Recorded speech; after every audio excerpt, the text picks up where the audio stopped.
Allah öz qullarına bolluca ruzi versəydi, onlar yer üzündə həddi aşardılar.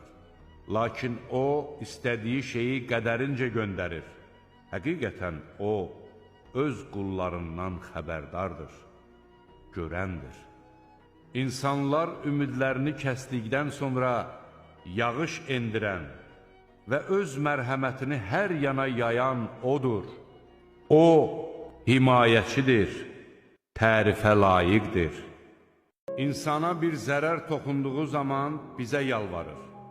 Sonra biz ona özümüzdən bir nemət verdikdə deyir: bu mənə yalnız özümdə olan biliyə görə verilmişdir.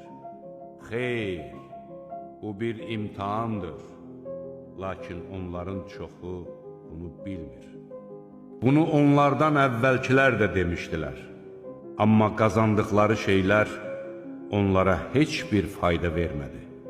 Sur bircə dəfə üfürüləcəyi, yer və dağlar qaldırılıb bircə dəfə bir-birinə çırpılacağı zaman həmin gün vaqiyə qopacaq, göy yarılacaq və həmin gün O süst olacaqdır. Mələklər isə onun ətrafında olacaqlar.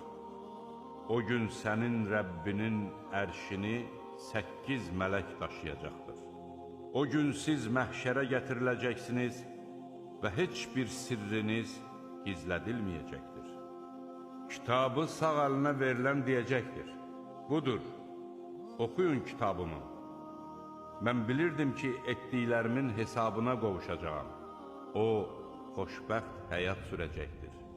Uca bir cənnətdə, elə bir cənnətdə ki, onun meyvələri lap yaxınlıqda olacaqdır. Onlara keçmiş günlərdə etdiyiniz əməllərə görə nuşcanlıqla yeyin, için deyiləcəkdir. Kitabı sol əlinə verilən kimsə isə deyəcəkdir: kaş kitabım mənə verilməyəydi, hesabımdan da xəbərim olmayaydı. Kaş ilk ölümüm həmişəlik olaydı.